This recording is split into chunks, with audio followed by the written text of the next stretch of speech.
आप सभी विद्यार्थियों का स्वागत है Subhash study centre YouTube channel पर। और आज का यह वीडियो क्लास 10th के छात्रों के लिए काफ़ी ज़्यादा हेल्पफुल होने वाला है, क्योंकि आज के इस वीडियो में मैं आपके लिए लेकर के आया हूँ सामाजिक विज्ञान का 2022 का पेपर। जो 2022 में सामाजिक विज्ञान का पेपर हुआ था, मैं आज के इस वीडियो में बताऊंगा कि 2023 बोर्ड परीक्षा में, जी हाँ, 2023 बोर्ड परीक्षा में सामाजिक विज्ञान के पेपर का पैटर्न क्या रहने वाला है और किस तरीके के प्रश्न आपकी बोर्ड परीक्षा में पूछे जाएंगे। तो यहाँ पर आप देख पाएंगे सामाजिक विज्ञान का जो पेपर होगा, आपको समय मिलेगा 3 घंटे 15 मिनट का।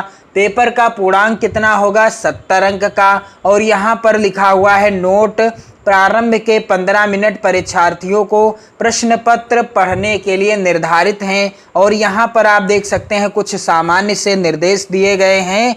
यह प्रश्न पत्र 2 खंडों, खंड का एवं खा में विभाजित है। प्रत्येक खंड के सभी प्रश्न एक साथ हल करना आवश्यक है और प्रत्येक खंड का उत्तर नए पृष्ठ से प्रारंभ किया जाए। दूसरा निर्देश क्या दिया गया है इस पेपर के माध्यम से कि प्रत्येक प्रश्न के लिए निर्धारित अंक उसके सम्मुख अंकित हैं।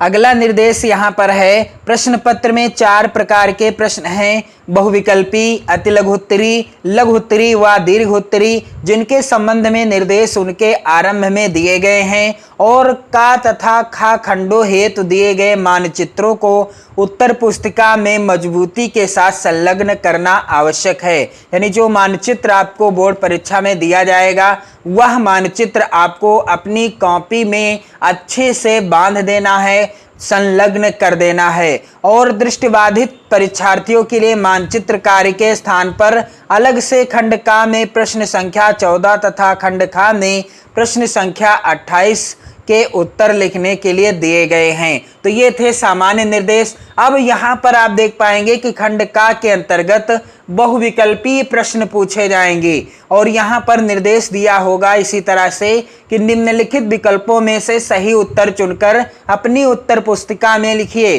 तो यहाँ पर आप देख पाएंगे 2022 में जो पेपर हुआ था उसमें ये प्रश्न आए थे। पहला प्रश्न है बहुविकल्पी, फ्रांसीसी क्रांति का प्रारंभ किस वर्ष हुआ? यहाँ पर 4 विकल्प दिए गए हैं। सही जवाब देने पर 1 नंबर मिलेगा, यहाँ पर अंक भी लिखा है। और दूसरा है यहाँ पर प्रश्न, जर्मन संस्कृति में बोक्सजिट का आशय था। क्या आशय था? 1 नंबर का प्रश्न है। 4 विकल्प हैं, राष्ट्र, संविधान, आम जनता या संसद। तीसरा प्रश्न है, संसदीय प्रजातंत्र की स्थापना किस देश में सर्वप्रथम हुई? 4 विकल्प यहाँ पर भी हैं और यह प्रश्न 1 नंबर का आया था। और इसी तरह से 1 नंबर के ही बहुविकल्पी पूछे जाएंगे आपकी बोर्ड परीक्षा 2023 में। और चौथा प्रश्न है, चौरी चौरा कांड किस वर्ष घटित हुआ? यहाँ पर 4 विकल्प हैं। और प्रश्न संख्या 5 है, निम्नलिखित में से क्या राज्य सूची का विषय नहीं है?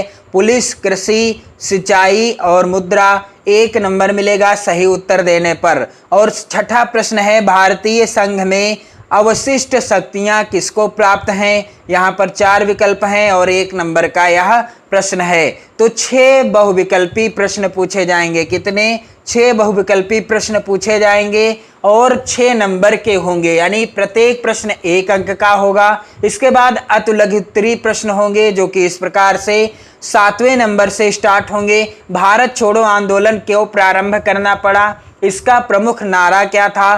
तो यह जो अतिलघुत्तरी का प्रश्न पूछा जाएगा आपकी बोर्ड परीक्षा 2023 में, यह पूछा जाएगा 2 नंबर का। और प्रश्न संख्या 8 है, यहाँ पर ब्रिटेन के राष्ट्रीय झंडा तथा राष्ट्रगान का उल्लेख कीजिए। यह प्रश्न भी 2 नंबर का है और जो 8वें नंबर का प्रश्न होगा 2 नंबर का ही होगा। और 9 नंबर का प्रश्न है, लोकतंत्र किन माध्यमों से उत्तरदायी, जिम्मेदार और वैध सरकार का गठन करता है? 2 नंबर का प्रश्न है। और यहाँ पर लघुत्तरी प्रश्न, अब आप देख पाएंगे लघुत्तरी प्रश्न जो कि प्रश्न संख्या 10 के अंतर्गत पूछा गया है। महात्मा गांधी ने राष्ट्रीय स्वाधीनता संग्राम में सत्याग्रह एवं अहिंसा का किस प्रकार प्रयोग किया? कोई 2 उदाहरण दीजिए। और अथवा में भी प्रश्न दिया होगा इस तरीके का लोकतंत्र की सफलता के लिए आवश्यक 2 घटकों का उल्लेख कीजिए। तो आपको किसी एक प्रश्न का उत्तर देना होगा, जिसके लिए आपको कितने नंबर मिलेंगे? यहाँ पर 3 नंबर मिलेंगे। इसके बाद प्रश्न संख्या 11 भी लघुत्तरी प्रश्न के अंतर्गत होगा। यहाँ पर भारतीय अर्थव्यवस्था पर वैश्विक आर्थिक महामंदी के किन्हीं 3 परिणामों का उल्लेख कीजिए। और अथवा में प्रश्न होगा इसी तरीके का, भारतीय संघवाद एक अर्ध संघीय ढांचा है, इसकी पुष्टि में किन्हीं 3 कारकों का उल्लेख कीजिए। किसी एक प्रश्न का उत्तर आपको लिखना है और ये 3 नंबर का प्रश्न पूछा जाएगा। प्रश्न संख्या यहाँ पर आप देख पा रहे हैं 12, जो कि दीर्घ उत्तरी प्रश्न के अंतर्गत पूछा जाएगा कि यूरोप में राष्ट्रवाद के उदय में जर्मनी एवं इटली के एकीकरण का योगदान बताइए, अथवा वैश्विक आर्थिक महामंदी के किन्हीं 3 कारणों का उल्लेख कीजिए। तो जो दीर्घ उत्तरी प्रश्न होगा, प्रत्येक प्रश्न 6 अंक का होगा।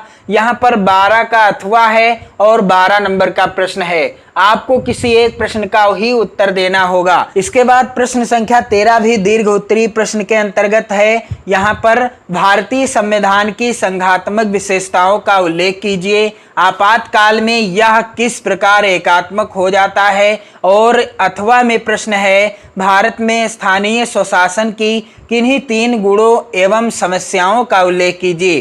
किसी एक प्रश्न का ही उत्तर आपको लिखना होगा और 6 नंबर का यह प्रश्न पूछा जाएगा। इसके बाद मानचित्र संबंधी कार्य, यहाँ पर आप देख सकते हैं निर्देश भी दिया है। निम्नलिखित स्थानों को भारत के दिए गए रेखा मानचित्र में इस चिन्ह द्वारा नाम सहित दर्शाइए। सही नाम तथा सही अंकन के लिए 1/2 अंक निर्धारित हैं। तो आपको इस चिन्ह के द्वारा जो आपको भारत का मानचित्र मिलेगा उसमें आपको दर्शाना होगा। तो यहाँ पर आप देख पाएंगे मानचित्र संबंधी प्रश्न जो 2022 में पूछे गए थे कि वह स्थान जहां अंग्रेजों ने अपनी पहली राजधानी बनाई, और दूसरा पूछा गया था 14 का जो दूसरा, वह स्थान जहां 1929 में कांग्रेस अधिवेशन हुआ।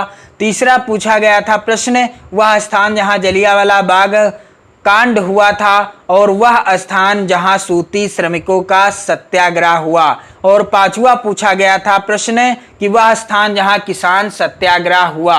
तो प्रश्न संख्या 14 के अंतर्गत 5 प्रश्न पूछे जाएंगे, जो कि आपको मानचित्र में इनका आंसर फिल करना है, यानी दर्शाना है आपको जो आपको मानचित्र मिलेगा। इसके बाद आप देख पाएंगे पेपर में लिखा होगा केवल दृष्टिबाधित परीक्षार्थियों के लिए, तो इस प्रश्न का उत्तर आपको नहीं देना है। इसके बाद आप जैसे ही पेपर को इस तरह से पलटेंगे, खंड खा स्टार्ट होगा पेपर का, और खंड खा में जो होंगे बहुविकल्पी प्रश्न कुछ इस तरीके से निम्नलिखित यहाँ पर निर्देश दिया है। निम्नलिखित विकल्पों में से सही उत्तर चुनकर अपनी उत्तर पुस्तिका में लिखिए।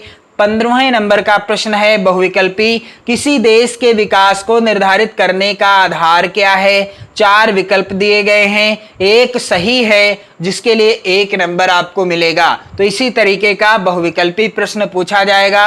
प्रश्न संख्या 16 भी बहुविकल्पी होगा। सेवा क्षेत्र निम्नलिखित में से किस क्षेत्र में सम्मिलित किया जाता है? तो यहाँ पर 4 विकल्प हैं, 1 नंबर का प्रश्न है, इसी तरीके का प्रश्न आएगा। और प्रश्न संख्या 17, निम्नलिखित में से कौन सा ग्रामीण क्षेत्र में विकास का लक्ष्य है? नियमित कार्य, उपज की उचित कीमत, बेहतर मजदूरी, और इनमें से सभी।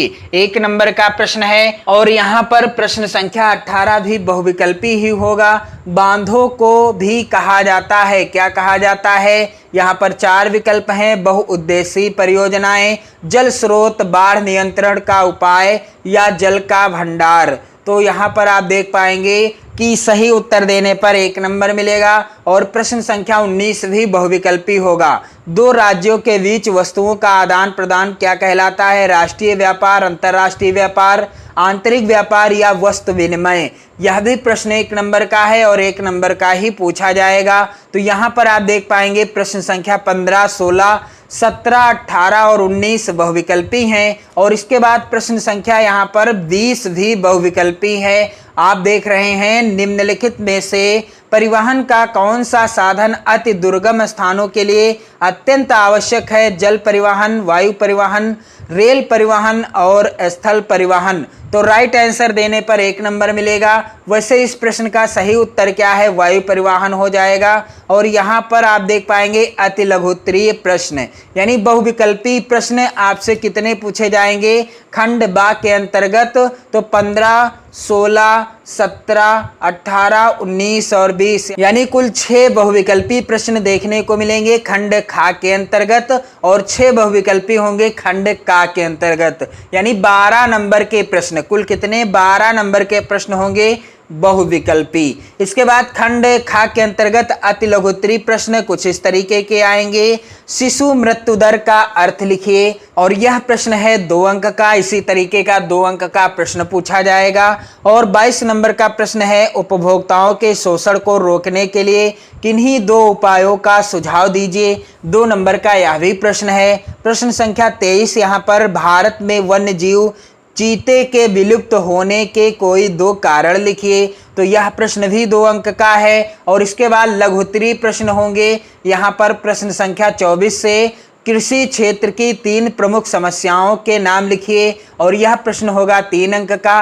अथवा वैश्वीकरण से आप क्या समझते हैं? तो चाहे तो आप प्रश्न संख्या 24 का उत्तर दें या अथवा वाले प्रश्न का उत्तर दें, आपको 3 नंबर ही मिलेंगे।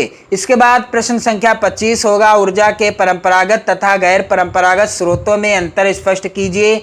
इसी तरीके का प्रश्न पूछा जाएगा आपसे 2023 बोर्ड परीक्षा में। फिर अथवा में प्रश्न होगा भारत में लौह अयस्क की किन्हीं 3 पेटियों के नाम लिखिए। तो सेम यही प्रश्न तो नहीं आएंगे, लेकिन इसी तरीके के प्रश्न आएंगे, यानी जो पैटर्न होगा 2023 बोर्ड परीक्षा का सामाजिक विज्ञान के पेपर का मैं आपको बता रहा हूं। तो यहां पर आप देख सकते हैं 3 नंबर का प्रश्न पूछा जाएगा। इसके बाद दीर्घ उत्तरीय प्रश्न, और इसमें 26 नंबर का प्रश्न दीर्घ उत्तरीय आपसे पूछा जाएगा। भू संसाधन का अर्थ लिखिए। एक संसाधन के रूप में भूमि का उपयोग किन उद्देश्यों के लिए किया जाता है? व्याख्या कीजिए। तो यहाँ पर आप देख पाएंगे अथवा में भी प्रश्न इस तरीके का पूछा गया है, और आपसे भी पूछा जाएगा 2023 बोर्ड परीक्षा के सामाजिक विज्ञान के पेपर में। भारत की मुख्य फसलों पर एक टिप्पणी लिखिए। तो चाहे तो आप प्रश्न संख्या 26 का उत्तर दें या 26 के अथवा वाले प्रश्न का उत्तर दें, आपको 6 नंबर ही मिलेंगे। इसके बाद प्रश्न संख्या यहां पर आप देख पा रहे हैं 27 पूछा गया था। संगठित तथा असंगठित कार्य क्षेत्र के अंतर को स्पष्ट कीजिए। असंगठित क्षेत्र में श्रमिकों के शोषण को रोकने के लिए आप क्या सुझाव देंगे? अथवा में प्रश्न आया हुआ था कि आर्थिक क्रियाओं के क्षेत्रों के नाम लिखिए। पिछले कुछ वर्षों में भारत में तृतीय क्षेत्र के बढ़ते हुए महत्व के मुख्य कारण क्या हैं? समझाइए। तो किसी एक प्रश्न का उत्तर देने पर आपको 6 नंबर यहां से भी मिल जाएंगे। तो प्रश्न संख्या यहां पर आप देख सकते हैं 28, जो कि होगा मानचित्र से संबंधित।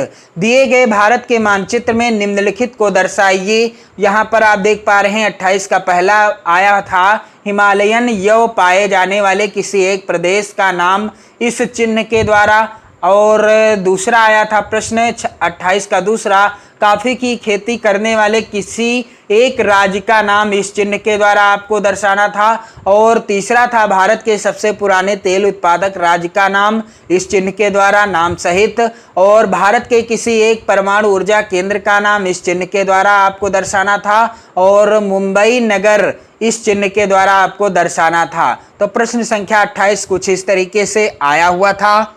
और इसके बाद आप देख पाएंगे प्रश्न संख्या 28 में ही केवल दृष्टिबाधित परीक्षार्थियों के लिए, तो यह आपको नहीं करना है। तो मैंने आपको बता दिया है 2022 का जो सामाजिक विज्ञान का पेपर हुआ था और 2023 का जो पेपर होगा किस तरीके का होगा, किस तरीके से आपकी 2023 की बोर्ड परीक्षा में सामाजिक विज्ञान के पेपर का पैटर्न होगा और किस तरीके के प्रश्न पूछे जाएंगे। आप चैनल के साथ जुड़ जाएं, क्योंकि मैंने सामाजिक विज्ञान से रिलेटेड वीडियो प्रोवाइड करना स्टार्ट कर दिया है, जिसमें मैंने महत्वपूर्ण प्रश्नों को कराना स्टार्ट कर दिया है। वीडियो के द्वारा आप जुड़ सकते हैं और साथ ही आपको यहाँ पर हिंदी विषय की भी वीडियो देखने को मिलेगी और चित्रकला तथा गृह विज्ञान के भी वीडियो आपको देखने को मिल जाएंगे।